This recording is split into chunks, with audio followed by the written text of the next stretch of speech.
Rekan-rekan sekalian, kita ketemu kembali untuk melakukan satu kajian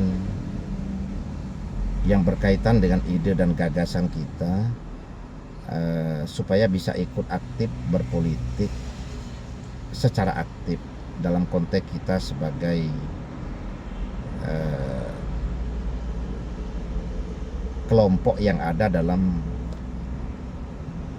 zona politik kerakyatan. Nah, ini menarik. Zona politik kerakyatan. Jadi kata lain dari politik rakyat kecil. Nah, jadi rekan sekalian, di Indonesia ini harus kita akui bahwa yang punya tempat, yang punya potensi untuk ada di garis elit politik itu adalah para bangsawan politik.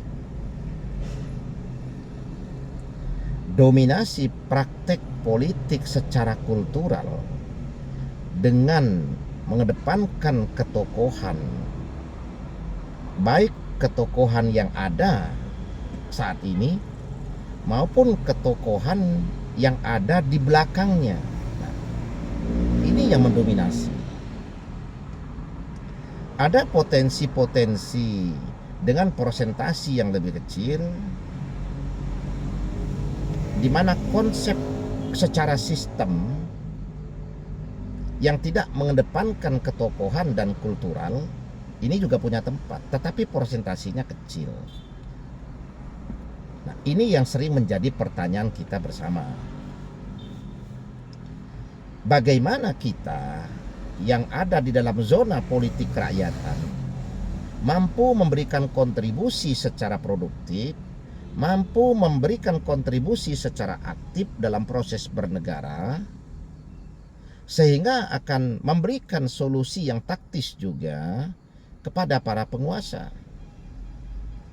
Nah, maka diperlukan satu langkah-langkah yang ekstrim dan radikal yang harus kita lakukan dalam konteks yang produktif dan positif. Kita flashback bagaimana proses dinamika politik setelah masuk di era reformasi. Partai-partai yang mampu punya tempat dan memiliki elektoral yang signifikan itu adalah partai-partai yang berbasis kultural. Kita lihat PDI, ya, dengan isu dan jargon kampanyenya yaitu ajaran Bung Karno dan ketokohan Bung Karno, sehingga yang punya peran penting ya terahnya Bung Karno. Siapa yang ada di dalam lingkaran dekat dari ya keluarga Bung Karno, ya itu yang punya tempat. Memang terjadi satu kecelakaan munculnya Jokowi ya, yang bukan dari terah bangsawan. Nah, kan itu yang menarik. Akan tetapi toh mereka amputasi juga. Mereka tidak mau mengakui gengsi dan ego politiknya, ya selalu memposisikan Jokowi ini dalam kapasitas hanya sebagai petugas partai. Nah, sehingga endingnya kan akhirnya kan kita saksikan dan kita tahu Jokowi akhirnya harus diamputasi juga. Dan Jokowi harus mengamputasi juga. Bukan hanya diamputasi, dia pun harus mengamputasi posisi dia di PDIP menjelang habis masa jabatan. PKB juga sama, kita lihat. Ya di situ karena ada kultural NU sebagai basic organisasi. Dan ada nama besar Gus Dur sebagai pendiri PKB, sebagai tokoh utama PKB. Tanpa Gus Dur ya tentunya kita nggak yakin juga PKB akan tetap sebesar ini. Terlepas sekarang PKB mampu melakukan transformasi menjadi partai yang lebih modern ya, akan tetapi basic awalnya ya kultural juga, yaitu nama besar Gus Dur dan kebesaran dari organisasi Nahdlatul Ulama yang ada di belakangnya. Ya kalau Golkar dalam hal ini jelas secara sistematis dia sebagai partai warisan Orde Baru yang punya dan memiliki stok kader-kader yang potensial, jadi wajar masih punya tempat. Tetapi kalau kita lihat partai-partai lain yang hanya sekedar menjual konsep tanpa ada ketokohan, ya itu toh ternyata kan terlempar juga dari parlemen. Kita lihat seperti Hanura kan, PBB kan, dan masih banyak partai-partai lain. Partai Gelora contohnya kan. Ya kita tahu bahwa kecerdasan dan kapasitas personal ya seorang Anies Mata dan Fahri Hamzah ini kita bisa diragukan. Di samping ideologi kebangsaan mereka juga ya sangat luar biasa ya kan. Tetapi ternyata partainya juga tidak punya tempat.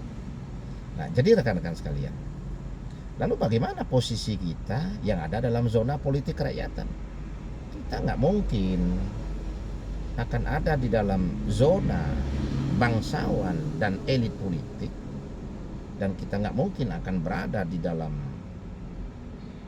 circle tersebut kalau kita tidak punya ide dan gagasan yang radikal dan kita implementasikan di dalam garis perjuangan kita sendiri. Nah, kita harus mampu. Nah, sehingga dalam hal ini kalau kita ingin punya tempat, kita ingin berperan secara aktif dan produktif, ya bagaimana ide dan gagasan yang radikal itu harus mampu kita jelaskan secara teknis, harus mampu kita edukasikan kepada masyarakat secara taktis. Bagaimana solusi-solusi teknis kebangsaan ini dari berbagai aspek dan berbagai variabel kehidupan yang selama ini tak berujung, di mana hanya disuguhkan retorika dari para elit politik yang ada di dalam circle tersebut. Lah maka dengan ide dan gagasan yang radikal tetapi secara teknis bisa kita pertanggungjawabkan dan bisa kita edukasikan secara masif, maka tentunya masyarakat akan memberikan tempat kepada kita.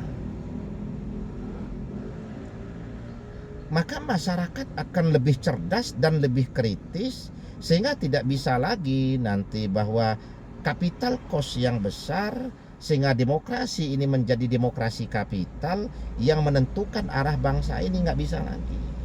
Nah, kita harus mampu memutus circle tersebut di mana para elit itu nanti yang berpotensi menjadi pemimpin bangsa ini harus keluar dari circle yang ada. Maka dibutuhkan ide dan gagasan yang radikal, ide dan gagasan yang secara konseptualnya, teknisnya ini mampu dijabarkan dan dijelaskan kepada masyarakat dan diedukasikan kepada masyarakat dengan progres dan waktu yang bisa dipertanggungjawabkan apabila konsep itu dikerjakan. Bukan hanya sekedar retorika. Nah, ini menjadi PR besar kita. Ini menjadi tantangan kita sebagai masyarakat yang berada di zona politik kerakyatan. Kalau kita ingin punya peran penting, kita ingin punya peran yang produktif terhadap proses berbangsa ini secara aktif, maka ide dan gagasan kita yang radikal tetapi komprehensif secara teknis itu bisa kita jabarkan. Nah, ini yang harus bersama-sama kita edukasikan, kita sampaikan kepada masyarakat secara masif, sehingga edukasi yang terjadi akan mampu memberdayakan pola pikir masyarakat, sehingga masyarakat kita memahami semua itu dan konsep itu bisa diterima, sehingga potensi pragmatisme politik yang ada di masyarakat, di mana selalu adanya transaksi politik untuk sebuah kepentingan yang pragmatis, ini bisa dihindarkan. Karena kalau tidak, kita akan selalu terjebak pada proses transaksi politik, pada proses demokrasi kapitalis, di mana para saudagar, para bangsawan politik nanti yang hanya punya tempat, sementara nggak punya konsep, sementara nggak punya ide gagasan yang jelas, selain hanya retorika dan wacana. kapan bangsa ini akan sampai pada satu posisi yang disebut dengan Indonesia emas. 2045 itu sudah dekat. Proses 20 tahun berjalan ini nggak kerasa. Karena dari tahun 1945 sampai sekarang ini kita merdeka 79 tahun, ini nggak kerasa. Waktu terasa pendek, apalagi 20 tahun. Masa pemerintahan Orde Baru, Pak Harto mampu keluar dari satu kondisi krisis yang sangat fundamental, baik itu politik maupun krisis ekonomi pada saat itu, warisan dari Orde Lama, ya harus kita akui. Pak Harto mampu keluar dalam waktu yang cepat. 5 tahun pertama Pak Harto menjadi presiden terpilih selepas jadi pejabat presiden, Pak Harto ini sudah mampu meletakkan pondasi dan arah bangsa ini kemana. Nah, sehingga waktu 11 tahun swasembada pangan terjadi. Ya, terlepas ada kekurangan, terlepas ada kelemahan-kelemahan dalam proses pencapaian tersebut, ya itu hanya tinggal bagaimana kita sempurnakan. Tetapi yang jelas, ide gagasan yang produktif dan mampu dijelaskan dan diterapkan secara teknis yang baik, itu mampu untuk mewujudkan sebuah kondisi bangsa yang ideal, sebuah kondisi masyarakat yang ideal. Nah, akan tetapi kalau hanya ide dan gagasan bersifat retorika, terapan teknisnya nggak jelas, ini nggak mungkin, karena harus balance. Nah, maka dalam hal ini kita yang ada dalam zona politik kerakyatan ini harus mau dan harus mampu melakukan satu proses pergerakan secara masif, ya supaya kita punya peran,